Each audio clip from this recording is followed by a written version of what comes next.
Well, hello, Young and the Restless Daily Recap fans. Today's daily recap is for Tuesday, January the 3rd, 2023.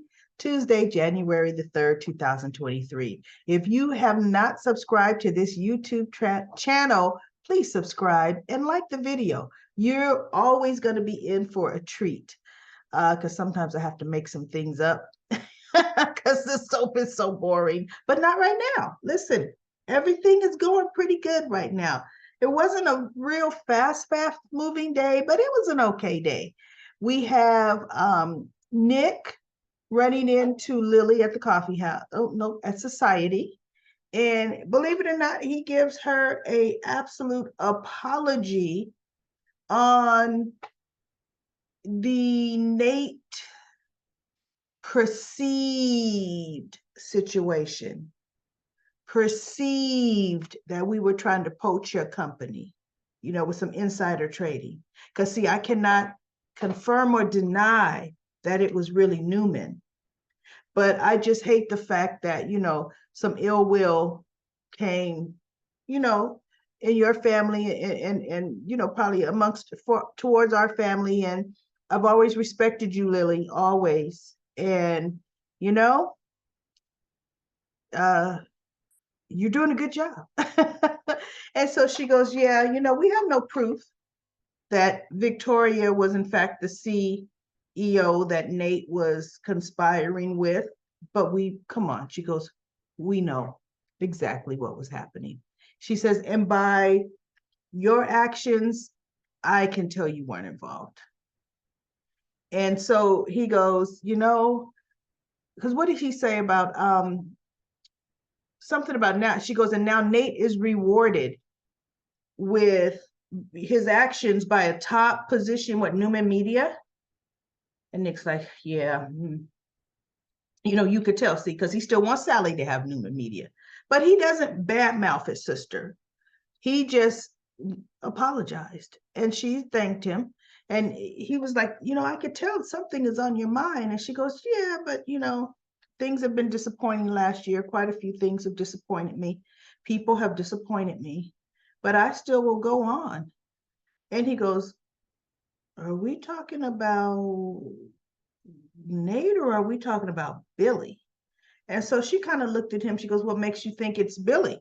And he goes, look, I had a front row seat to Billy and Billy's, he didn't say shenanigans, no, to the Billy's exploits. He didn't say that either, but whatever word he used, for years while he was married, in and out of marrying my sister.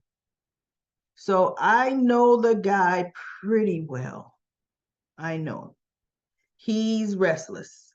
Billy will just go off on things, tangents, and distractions. And so she just looked at him. She didn't bash Billy, right? So she goes, well, you know what? I really don't feel comfortable confiding in you, but you know what? Thank you so much for saying the things that you said to me. She goes, I really, really appreciate that. Right. So that was nice. And then we have Christine walking into Crimson Light and she sees Danny sitting at the table. And he was just about to call her. And she's like, Danny. And he's like, Cricket. I mean, they both look at each other with these love-struck eyes still after all of these years, right? And so she says she has a meeting. She was meeting with Tessa, Mariah, and Sharon, just giving them some pointers because they're going to be adopting a child. And she's helping them through the process. And so she goes, look, if you have some time, once I'm done with this meeting, I don't have anything lined up for the rest of the day. So he goes, well, I'll stick around. So she goes and she talks to Mariah, Tessa, and Sharon. She gives them encouragements, some do's, some don'ts, best practices. Come in with some questions of your own so that it's not a one-sided thing, so that you feel like, you're just answering questions. Well, have some questions of your own. That evens the playing field. So she gave them some real good advice because they're flying out tomorrow to meet the pregnant woman.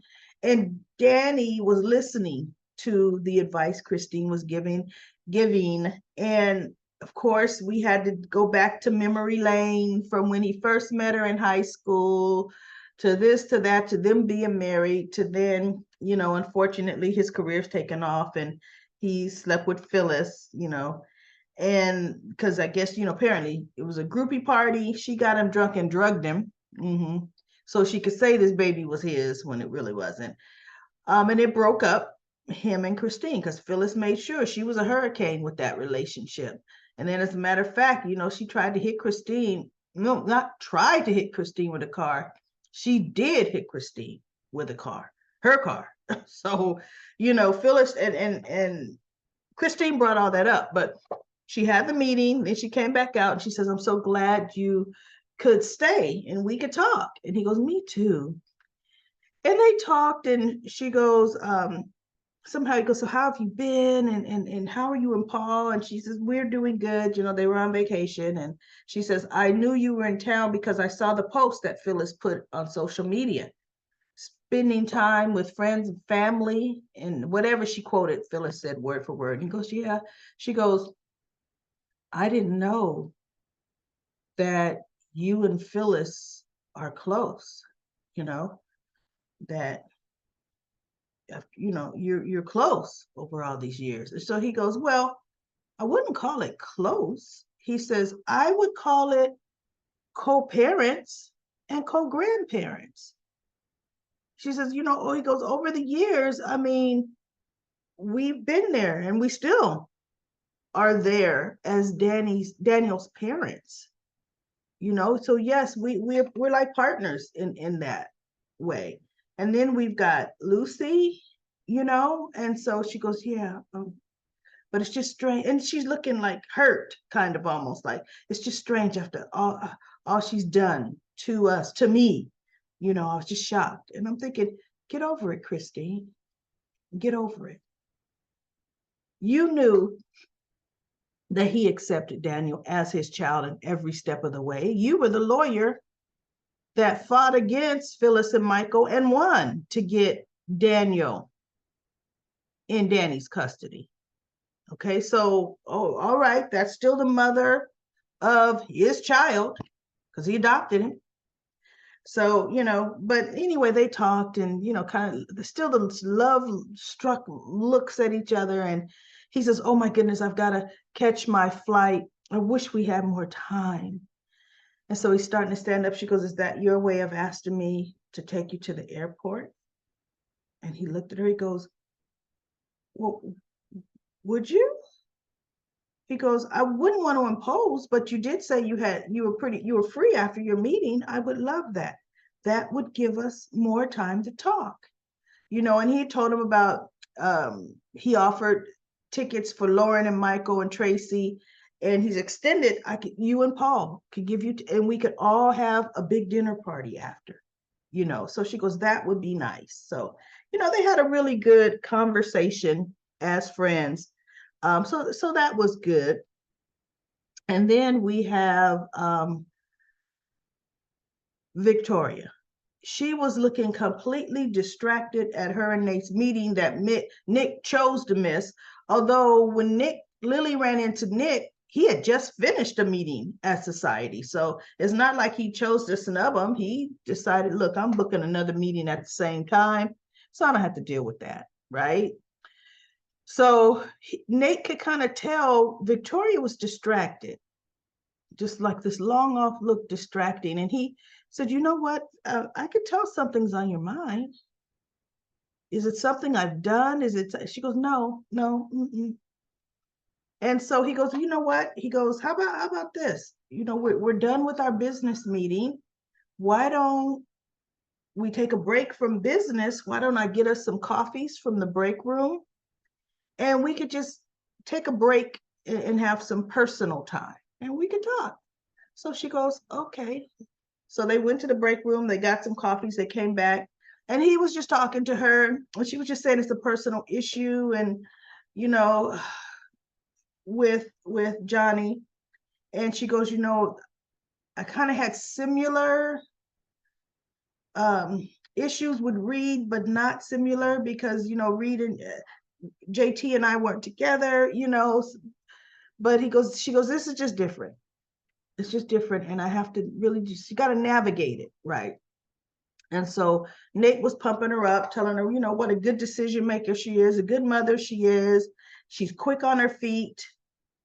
She won't let, she's smart. She won't let anything get past her. Right. And so she's like, well, thank you, and he goes, Johnny may hate it a little bit later that you're so onto things.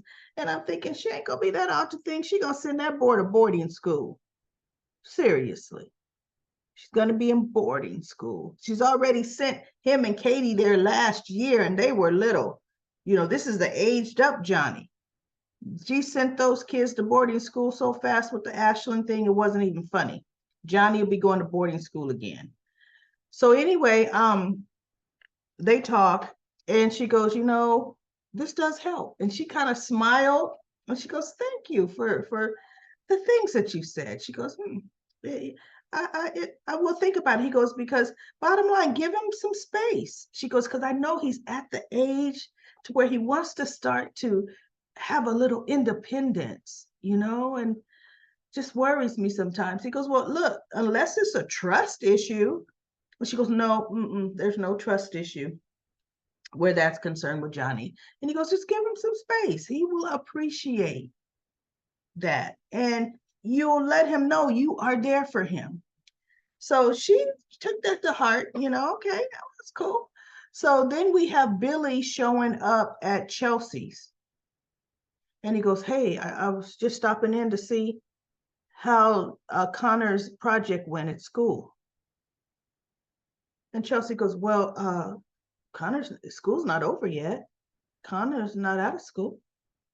And he goes, oh, And she goes, but I think you knew that, Billy. What's the reason? There is something going on with you. I noticed it yesterday. It was in your eyes, and it's in your eyes now.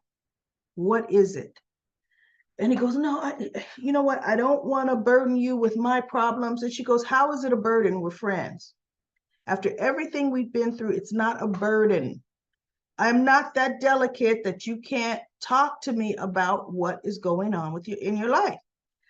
So he goes, okay, you asked for it.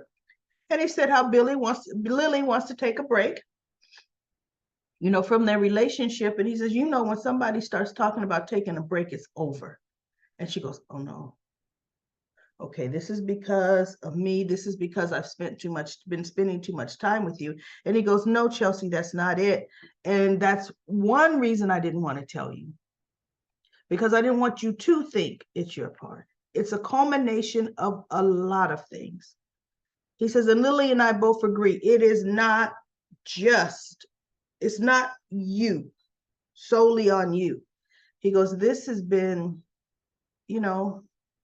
me trying to find my way for a long time, And so she's like, no, you got to get Lily back, get her, go extravagant, go big, show her how much you care, bring her. And so he goes, no, Lily has made up her mind. She goes, no, mind is made up. And she actually talked him into, no, you go for her. You love her, right?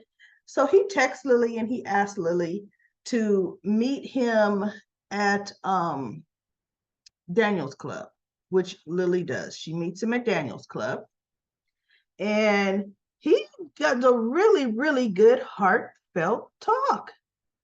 I was impressed at Billy. I mean, my goodness, if I was in Lily's shoes, I would give him a second chance, right? And ultimately, she does.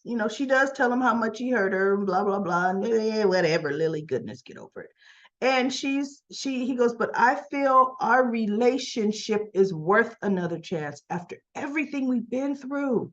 We're worth it, right? And so she's like, she agreed. She agreed that they are worth fighting for, and she wants to fight for this. So, they held each other's hands and squeezed each other's hands, and they're going to try. So he won her over for now, and I'm happy she agreed to try. I really am happy about that. So Chelsea's at home, she's wondering, oh, I hope everything goes well. And then her phone chimes. So she looks at the chime, and it's Connor. And he says, pizza this week with Johnny. And so she smiled, and then she swipes that text, and she was getting ready to text Billy. She put Billy, Connor, and then she realized, wait a minute, wait. I just sent him to go and try and make things right with Lily. I don't need to get Billy involved with this. I'll go straight to Victoria. So she deleted the text to Billy, and I thought, good for you, Chelsea. Good for you. Okay. So she texts Chelsea. Is it okay for me to take, I want to take Connor for pizza, and I would love to take Johnny along. And we would love Johnny to come along. Or Connor asked if Johnny could come, whatever she said. And initially, Victoria was like, no. Like, here we go. No. So she goes, Johnny has a lot of homework this week, and it's not good. And then she looked at it and she paused for a minute. And I think what was going on in her head is she was listening to what Nate was telling her, right? Trust Johnny. Trust the situation, trust Johnny. So she deleted that text, and she says, sure, we'll find a night that works for all of us. And she sent the text. And I said, Victoria Newman? You're willing to compromise without being talked into it's the right thing to do by Billy, without being coerced to do it by Billy? That showed some growth to me in her character, in her trying to navigate this situation as a concerned mother. Because if it's one thing, she loves Johnny. She loves all her kids. She may not raise them, but she loves all her kids. Like she talked about Reed, when she brought up Reed's name to Nate, I thought, oh, that's right. She does have an adult child, right? Reed don't ever come for Christmas. Okay, but we've got an adult child who should be in his last year of college, just like the twins. Lily's twins, this is their last year, or September was their last year. One of the two. I think Maddie for sure is post-grad because she's going to be a doctor or something like that. So she was going to have to keep going on. Charlie's into I think filmmaking. So, wow, kids are getting old. Next time they bring them back, it'll be adult stories and adult lives, right? So that was today's episode of The Young and the Restless. It was okay, pretty okay, not too bad, for Young and the Restless. So let's go to Comic Corner. La Shunta says, summer, finally, with the exclamation mark, shaking her head. Like, yeah, summer, finally. Let's start looking at this situation for what it is. Let's look at it as a Newman versus an Abbott, right? So then Anita says, Billy never helped Katie or Johnny with their homework. I knew he hadn't, I knew he hadn't. And then Anita says, Happy New Year. Thanks for the spoiler updates today. This episode on Monday, January 2nd, and Tuesday, January 3rd. Oh, well, or was it Tuesday? Actually, for us, it ran on Tuesday. You were very entertaining. And then she put some happy faces. Thank you. Thank you, Anita. I try to be. Enjoyed your comments. Today. And then Libby says, I'm so sad when my comments don't show up. Me too. I'm like, where's Libby? I will just post my latest one and add what I carry. Oh, when I carry my plus pregnancy stick out to the garage, I buried it at the bottom of a big old can. and then happy face. And then Jack better not lose his dang mind, and let's start keep that money. It's like, does Jack have the guts to ask for it back? My comment from the last recap, Lily is so disappointing. She was one of my favorite characters. Now I don't like how she's sabotaging her relationship. Billy has offered many concessions. He says he won't take the call or take the text from Chelsea several times, but Lily says, go ahead. Then gets hurt when he does. She reprimands him for not knowing what he wants to do. Then when he gave up something he loved, podcasting, she was just to please her. He agreed to counseling, and now she's not satisfied. And how he agreed. Oh, she wasn't satisfied with how he agreed to go, and isn't even given it a chance. Crystal Chalil needs to have a come to Jesus meeting with the writers and about making her act like a goof, just so that they could give her a Daniel storyline. And then Libby says, Happy New Year to all of you, Daily Recap Lady. I'm so happy I found your wonderful recap corner of the world. Happy New Year to all Daily Recap fans too. May we find many more days of sharing our thoughts about our soaps. Yes, yes, yes, many more. And I can remember, Libby, when you were talking about giving up on us and The Young and the Restless. And then Ditos talked you into staying. I am so happy she did, because I love your comments and you're part of our YNR Daily Recap family. So, and now Annette says, will Vicky have Nate's love child? I don't know. Something's going to happen there. You could just tell they're setting it up. Because guess who seems to be having meetings in Nate's office, right? See, the couch, that's the love couch. The sheets for the love couch are it's in that credenza right over there.